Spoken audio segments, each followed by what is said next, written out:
Creating meaning through collage, tempo and timing. The idea of cutting is more like the assembly of a variety of shots or clips. We can refer to it as severing or almost creating a mosaic. Elaborating on the idea of cutting, Alfred Hitchcock mentioned the idea of orchestration being used in films and clips to make the audience excited, sad, and scared, or whatever the genre of the film is. Orchestration can be related to sound or just image, but either way it is used to have a physical effect on the audience. Through the use of sound, it can be used with harsh or soft notes to create the suspense in a horror film or the romance in a rom-com. With the image in many films, the use of different camera angles is vital to create an impact. In Psycho, in the second murder scene, the camera is very important. It starts with a mid-shot of a man walking upstairs, quietly to create suspense. Everything is silent, and the high-angle, almost bird's-eye view shot is used to watch the man getting murdered, then a close-up on his face to capture the emotion and feeling. Here you will see the video of this exact clip.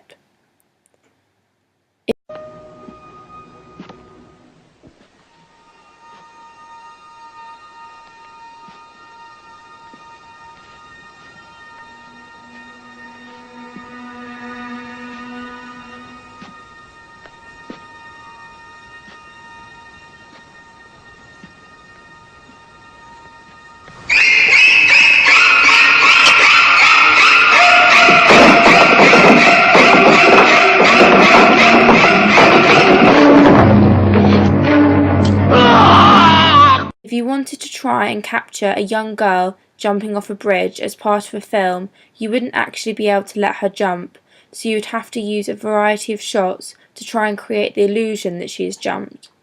Possible shots could be her on the edge, rocks chipping off the edge, shots of her head and feet, or her hair blowing. When explaining tempo, it is easier to break it down into shot length and shot transitions. Some films, due to their genre, will use slow-paced shot lengths, e.g. a romance film or a sad film, because they aren't actually trying to create suspense. But other films, such as James Bond, will use very quick shots to create a physical effect on the audience. Here you'll see an example of a James Bond film. Here it shows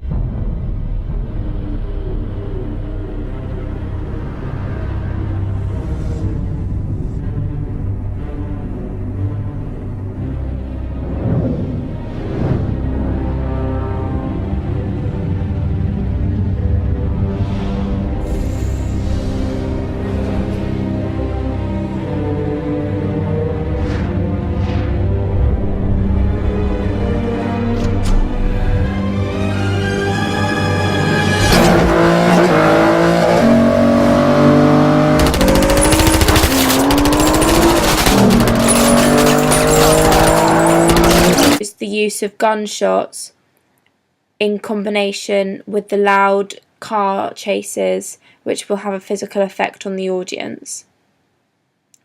In 24-Hour Party People, there is a great shot transition that smoothly runs from an avalanche into someone's massive party wig. This works well because it's so smooth and you're not actually expecting it.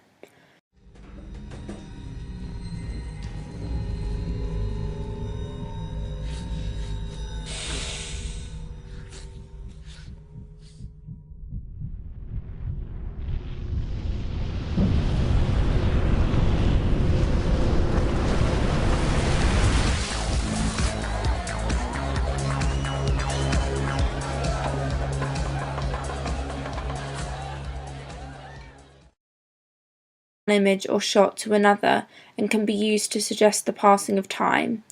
In many films, timing can be portrayed by something other than actual time, i.e. in the Bonnie and Clyde death scene, the extreme machine gun shots in combination with the jolting of their bodies when being shot work well because the timing is quick and keeps the audience shocked and excited.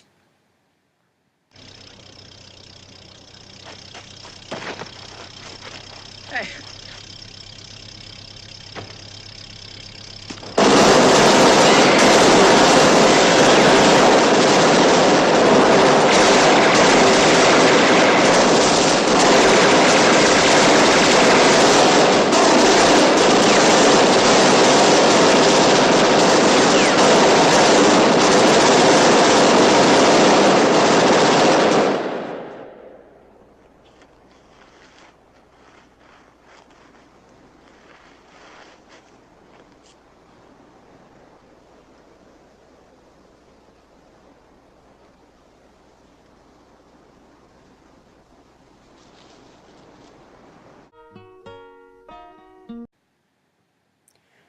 story-centered editing, and the construction of meaning.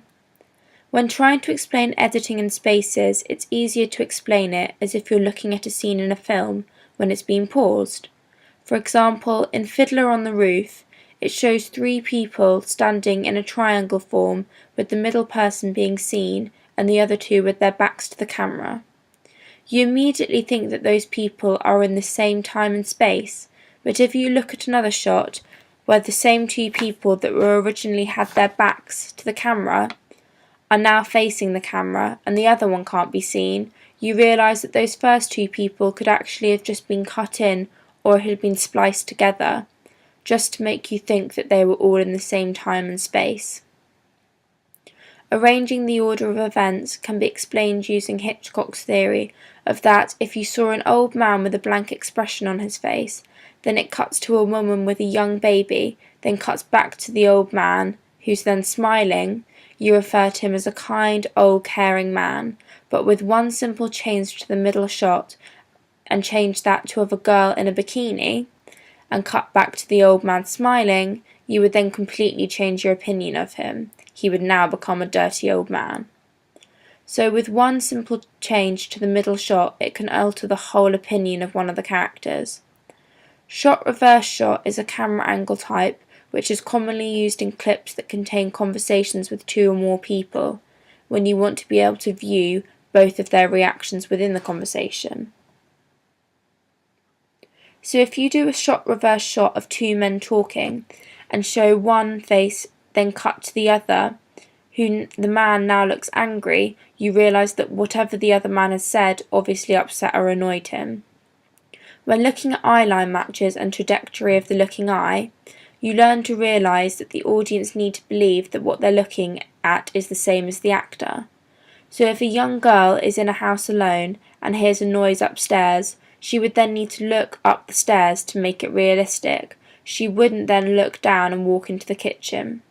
Eyeline is very important in films because it helps the audience to understand what is happening in the shot and makes the audience feel like they are also in the film. Creating meaning outside the story. Continuity basically means editing that creates action that flows smoothly across shots and scenes without jarring visual inconsistencies. So in films, continuity needs to be carefully monitored to prevent continuity errors. For example, if a man picks up the phone in his left hand, in the next scene he still needs to be talking on the phone in his left hand. The phone can't magically be in his right, as this would now be a continuity error. When explaining continuity, the basic rules are that the time and space must match. About continuity is that it has to flow. The editing shouldn't be obvious to the audience, so it should flow smoothly with no awkward or obvious jumps. The 180-degree rule is basically a rule that is used to also help continuity. Here you'll see 2 people talking opposite each other. They have an invisible 180-degree circle, which prevents eye lines from not matching. You always have to stay on one side of this 180-degree circle, as once again it will create continuity errors. Lastly, we're going to talk about Soviet montage, which basically outlines a rule to do with collision of images to make a new one. It is also used to manipulate the mind of the viewer and highlight the importance of editing. These 3 separate images. Here's one of a man with a sledgehammer above his head, the next of a kitten, and the third of a pool of blood. Immediately you assume that these images are related in one way, that the man has killed the cat and that's why there's blood. This could be completely wrong, but this is how Soviet montage manages to manipulate the mind of the viewer.